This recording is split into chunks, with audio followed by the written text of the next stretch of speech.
হাসির রাজা, জ্ঞানের রাজা, রসিক রাজা।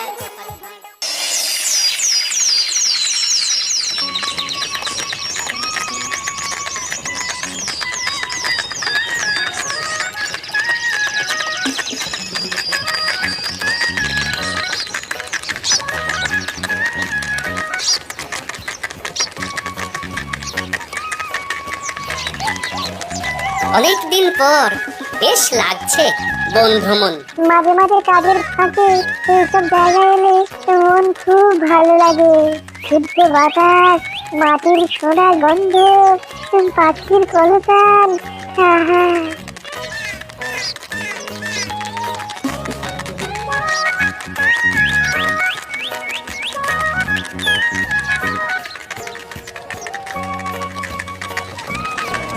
মহারাজের রথ থামছে। আমরা এইখানে বসে আজ রাজকার্য পরিচালনা করব।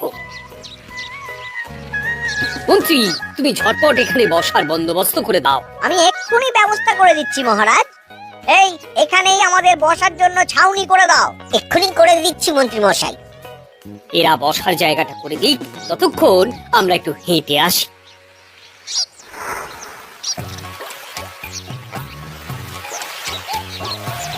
সকালবেলা হাঁটা শরীরের পক্ষে খুব ভালো মহারাজ।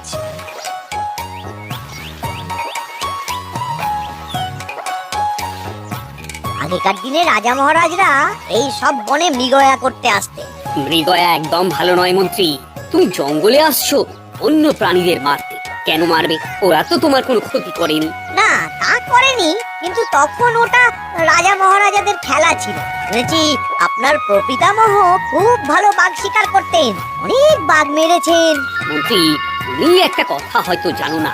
আমার প্রপিতামহ শিকার করতেন, কিন্তু কোনো স্বাভাবিক জানোয়ারকে নয়। যে বাঘ মানুষ খেকো হয়ে প্রজাদের ক্ষতি করত, আমার প্রপিতামহ সেই সমস্ত বাঘদেরই মারতেন। এছাড়া উনি অন্য প্রাণী সংরক্ষণ করতে বড়ই ভালোবাসতেন।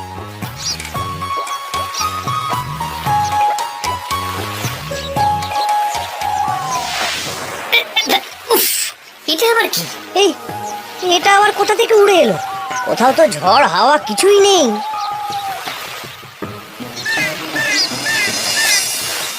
একটা ধাঁধা মহারাজ, এই কাগজে লেখা। ধাঁধা? পড় দেখি। জোয়ার ভাটা প্রভুর খেলা, ভাটা হবে হলে বেলা। ভাটা হলেই দেখা যাবে লাল রঙের এক পাথর পাবে। নদীর ধারে গর্ত করে যত্নে সাজাই কলস ভরে। হেথায় হোথায় ছড়িয়ে যাহা, অন্ধকারে জলে তাহা। ঢুকলে চক্ষু ঝলসে যাবে, হাতের কাছে ঘন্টা পাবে। ঠিক ঘন্টা বাজলে পরে পড়বে ঝরে থরে থরে।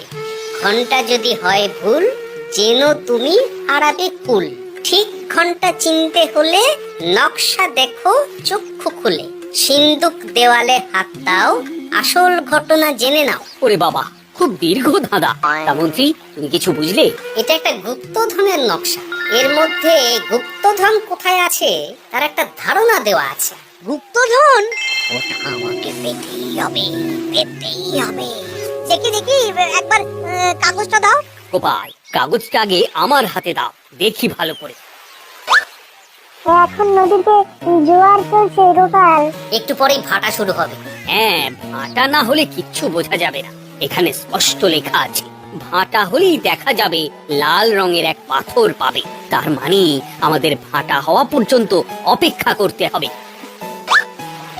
না, সময় নষ্ট না করে ধাঁধাটার সমাধান করতে শুরু করি। ভাটা হলে একটা লাল রঙের পাথর দেখা যাবে, এই পর্যন্ত পরিষ্কার আছে। বুঝতে হবে ওর পর থেকে।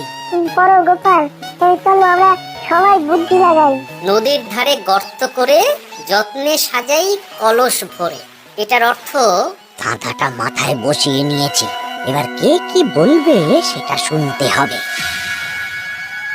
চলো গোপাল, আমরা ধাঁধা যেমন যেমন বলেছি তেমন তেমন ভাবে চলি। চলো মহারাজ, এখন আমাদের দেখতে হবে লাল পাথর। কোথায় আছে লাল পাথর?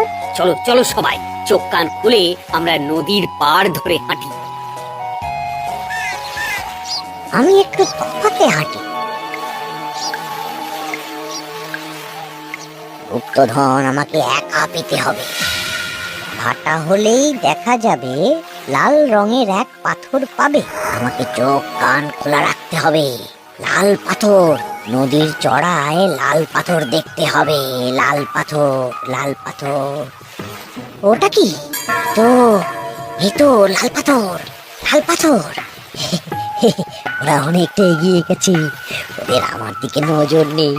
এই সুযোগ, এই সুযোগ, একা একা গুপ্তধন নিয়ে পালাবো।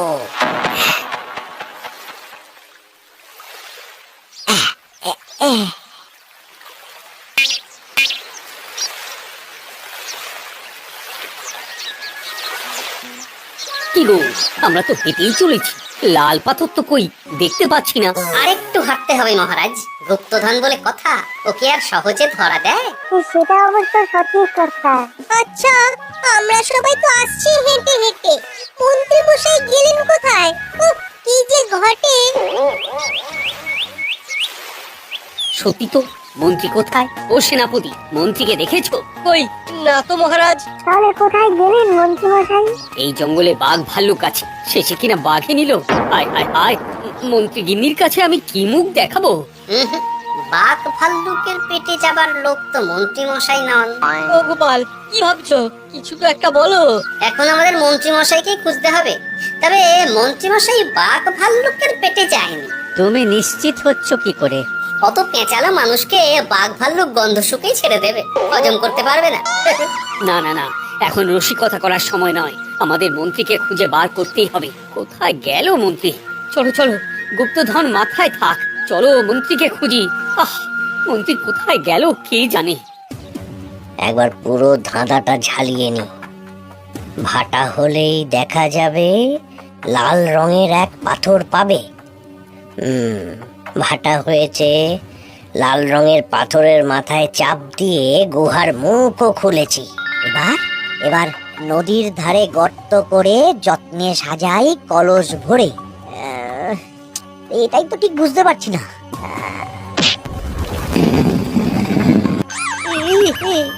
এই রে, এবার কি হবে? হ্যাঁ মহারাজ, কোথাও একটা আওয়াজ হলো। এই, আওয়াজটা কোন দিক থেকে হলো? চলুন সামনে এগিয়ে যাই। আমার মনে হয় আওয়াজটা সামনের দিক থেকে এলো। আমারও তাই মনে হলো। তবে কি মন্ত্রী মশাই লাল পাথরের হদিশ পেয়ে গেছেন? আমাদের চোখে পড়লো না, অথচ মন্ত্রী মশাই চোখে পড়ে গেল। আসলে আমরা কথা বলতে বলতে গেছি, তাই নজরে পড়েনি। মন্ত্রী মশাই একা একা আমাদের পেছন পেছন আসছিলেন। উনি ইচ্ছে করেই আমাদের পেছনে পিছনে আসছিলেন।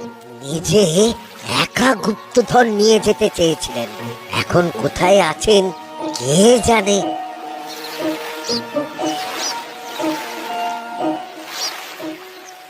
এই অন্ধকারে কিছু দেখতে পাচ্ছি না তো। ধাঁধাতে কি ছিল?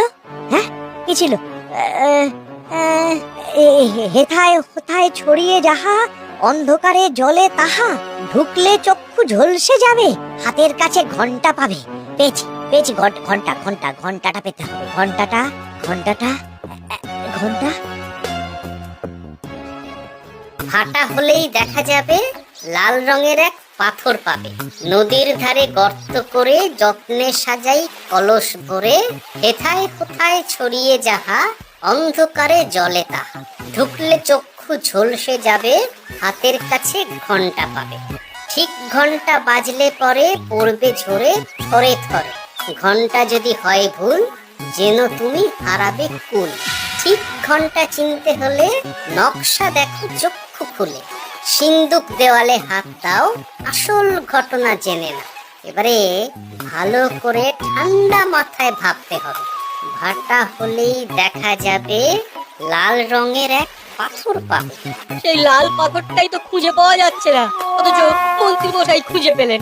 আওয়াজটা কোথা থেকে আসছিল? এই কাছের দিকে এই কোথা থেকে আওয়াজটা আসছিল।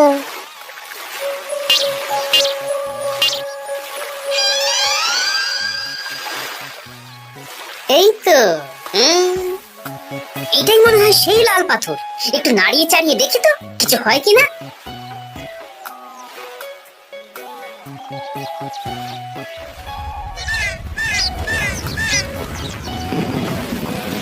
এই তো, কাজ হয়েছে।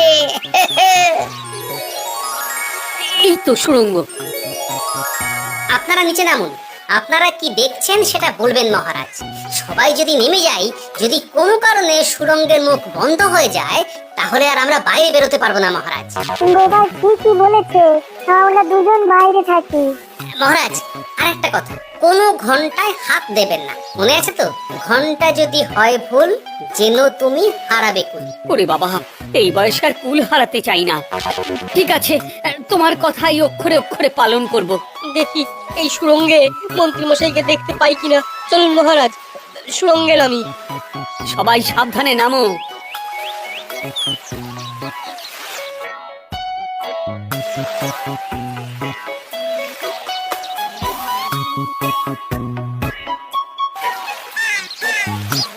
মহারাজ, ওখানে কি কি দেখতে পাচ্ছেন? ওখানে কি মন্ত্রী মশাই আছেন? না গোপাল, মন্ত্রীকে এখনো দেখতে পাইনি। শুধু আমি এখানে অজস্র পাথর দেখতে পাচ্ছি। পাথরে পাথরে ছয়লা, ছোট বড় অজস্র। পাথরগুলো বড় অদ্ভুত, কিরকম কিরকম মানুষ মানুষ করুন। লম্বা বেঁটে হরেক রকম। মানুষ মানুষ গরম, সেটা কি রকম? আর কিছু? কোনো কলসি কি দেখতে পাচ্ছেন? কলসি তো দেখতে পাচ্ছি না। মহারাজ, কলসি থাকতেই হবে, কারণ ধাঁধায় লেখা আছে, নদীর ধারে যত্ন করে যত্নে সাজাই কলস ভরে। গর্তটা আসলে হলো সুড়ঙ্গ, কিন্তু কলস।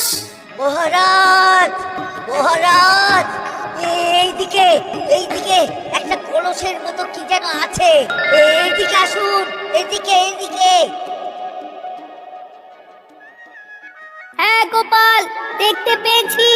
এবার আমি যেরকম যেরকম বলবো সেই রকম সেরকমই করবেন। আমি বিজ্ঞানীকে নদী থেকে জল তুলে পাঠিয়ে দিচ্ছি। পাত্র কোথায় পাবে? আমাদের জল খাবার যে পাত্র আছে সেটা আনতে লোক পাঠাচ্ছি।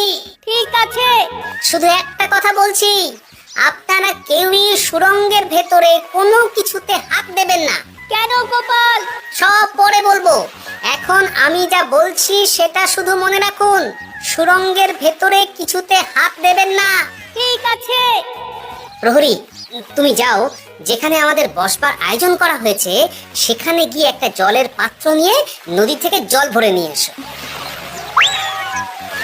গোপাল, মন্ত্রী মশাই কোথায় গায়েব হয়ে গেলেন? কোথাও গায়েব হয়ে যাননি বিজ্ঞানী, কোথাও গায়েব হয়ে যাননি উনি। উনি ওই সুড়ঙ্গের ভেতরেই আছেন। কিন্তু কেউ তো ওনাকে দেখতে পাননি। সম্ভবত পাথর হয়ে আছেন। এখন কিভাবে পাথর হয়েছেন সেটা তো আমি বলতে পারবো না। সবটাই স্বপ্নের মতো লাগছে। ঠিক যেন স্বপ্নের মতো লাগছে। এই জীবনে সুড়ঙ্গ দর্শন হয়ে গেল। আমাদের পাতাল প্রবেশ। পাতালে আসিয়া আমি মনে মনে বলি, গুপ্তধন নিয়ে আমরা যেন সৎ পথে চলি। তোমার এখনো কাব্য আসছে সভাকবি? আসছে মানে কাব্যের সাথে আছে রোমাঞ্চ, করছে গা শীত, হচ্ছি আমি অধীর। মহারাজ, জল দিয়ে বিজ্ঞানীকে পাঠাচ্ছি। কি করতে হবে বিজ্ঞানীকে সব বলে দিয়েছি। তুমি ভেতরে আসবে না? আসবো ঠিক সময়ে। এখন আমি যেমন যেমন বলবো আপনি ঠিক তেমন তেমন করবেন। ঠিক আছে। বিজ্ঞানী, যেমন যেমন বললাম ঠিক তেমন তেমন ভাবে কলসিকে জল দিয়ে পরিষ্কার করবে।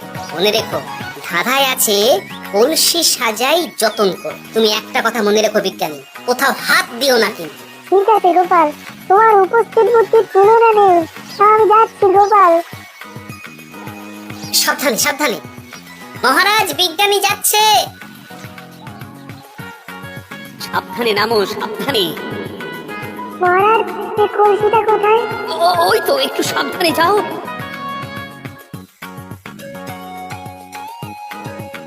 বিজ্ঞানী, কলসির দেখা পেয়েছো? পেয়েছি পেয়েছি পেয়েছি। এবারে কলসিটাকে ভালো করে জল দিয়ে ধুয়ে দাও। কলসির আলোয় সুড়ঙ্গ আলোকিত গোপাল। এরপর কি? ভালো করে দেখুন মহারাজ, কোথাও ঘন্টা দেখতে পাচ্ছেন কিনা? ঘন্টা? একটা তো নয়, সার সার ঘন্টা, অনেকগুলো ঘন্টা। সাবধান, ঘন্টায় হাত দেবেন না, শুধু দেখুন।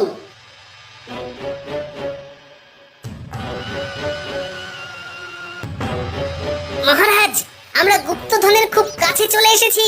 তাই নাকি? কি মজা কি মজা, এবার খাবো ক্ষীরের গজা। আহ, কবি চুপ করো, এখনো আমরা গুপ্তধন পাইনি।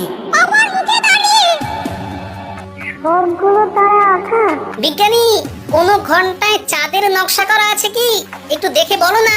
আমি আতস কাজ নিয়েই দেখছি, সব ঘন্টাতেই তারা আঁকা। খবরদার, কোন ঘন্টাকেই ছোঁবে না। ঠিক আছে, কোনো কিছু না ছুঁয়ে আমি দেখছি। পেয়েছি গোপাল, চাঁদ আঁকার ঘন্টা পেয়েছি। ওই ঘন্টাটা বাজাও, বাজাও।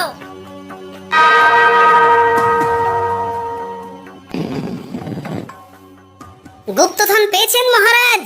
বাঁচাও, বাঁচাও, বাঁচাও।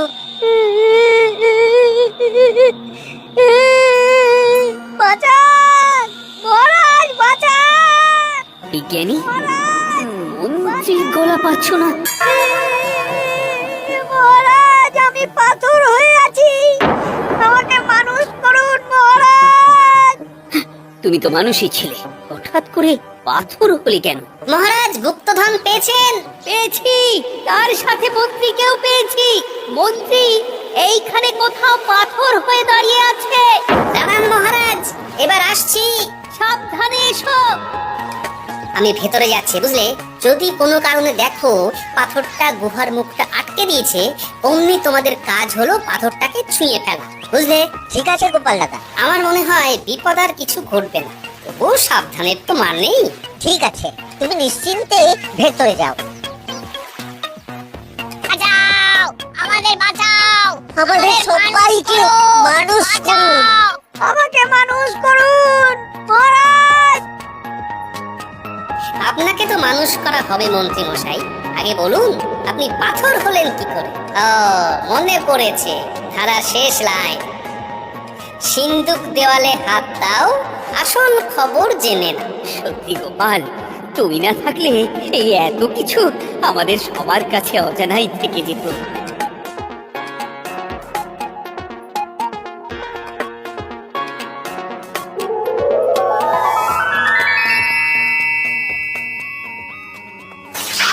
ধন্যবাদ আমাকে মুক্ত করার জন্য।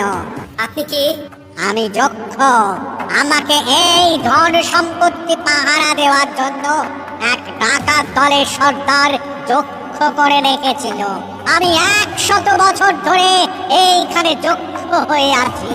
আমি তোমার জন্য মুক্ত হলাম গোপাল, এই সম্পত্তি তোমার গোপাল। সম্পত্তি নিয়ে আমি কি করব? আমি এই সব সম্পত্তি মহারাজকে দান করলাম, রাজ্যের অনেক কাজ হবে। তুমি ধন্য গোপাল, তুমি ধন্য। এবার আমার যাবার সময় এসেছে, আমাকে যেতে হবে। যাবার আগে এই পাথরগুলোকে মানুষ করে যান। এরা সব লোভী।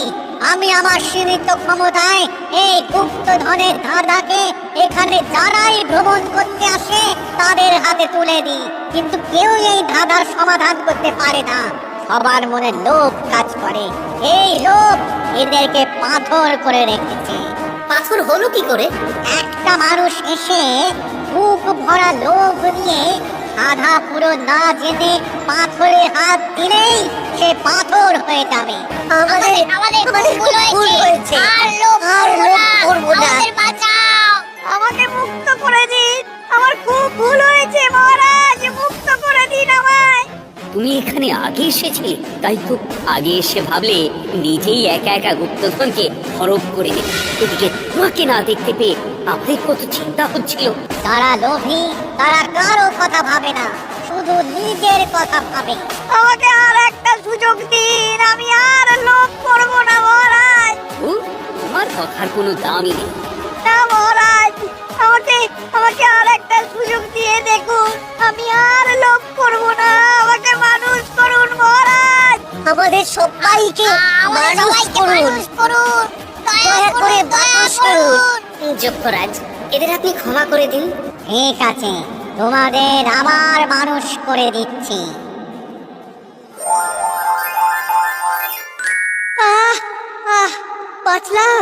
বাঁচলাম। এইরকম বারবার বাঁচা যাবে না কিন্তু। এবার সাপ ব্যাং যাই হবে না কেন, ওইভাবেই থাকতে হবে, এই আমি বলে দিলাম। এবার আমার মুক্তি। মুক্তি নেবার আগে আরেকটা প্রশ্ন, যে ডাকাত সর্দার তার সম্পত্তিকে রাখার জন্য আপনাকে যক্ষ বানিয়েছিল, এই সম্পত্তি তো তাদের, আমরা তো নিতে পারি না। লোভ বড় খারাপ গোপাল, অতিরিক্ত লোভ মানুষকে পশু করে দেয়। ওই ডাকাত দল এই সম্পত্তির জন্য সবাই কাটাকাটি করে মরে গেছে, কেউ আর বেঁচে নেই। সুতরাং এই সম্পত্তিতে তোমার অধিকার আছে, এই সম্পত্তি তুমি গ্রহণ করো। নিলাম আমি, কিন্তু এই সম্পত্তি মহারাজকে আমি দান করলাম। ডাকাত দল জনগণের সম্পদকে লুটেই তো সম্পত্তি বানিয়েছে, তাই আমি জনগণের কাজে লাগবার জন্যই এই সম্পত্তি মহারাজকে দিলাম। গোপাল, তোমার জয় হোক। এবার তাহলে আমি যাই, তোমরা সবাই সুখে থেকো আর ভালো থেকো। গোপাল, তোমার তুলনা হয় না। তোমার ঋণ আমি কোনোদিন শোধ করতে পারবো না। তুমি কৃষ্ণনগরের জন্য যা করলে তা ইতিহাসে লেখা থাকবে। না মহারাজ, আমি এমন কিছু করিনি, এই কাজ সবাই করবে। জয় গোপালের জয়, জয় গোপালের জয়, জয় কৃষ্ণনগরের জয়। জয় কৃষ্ণনগরের জয়।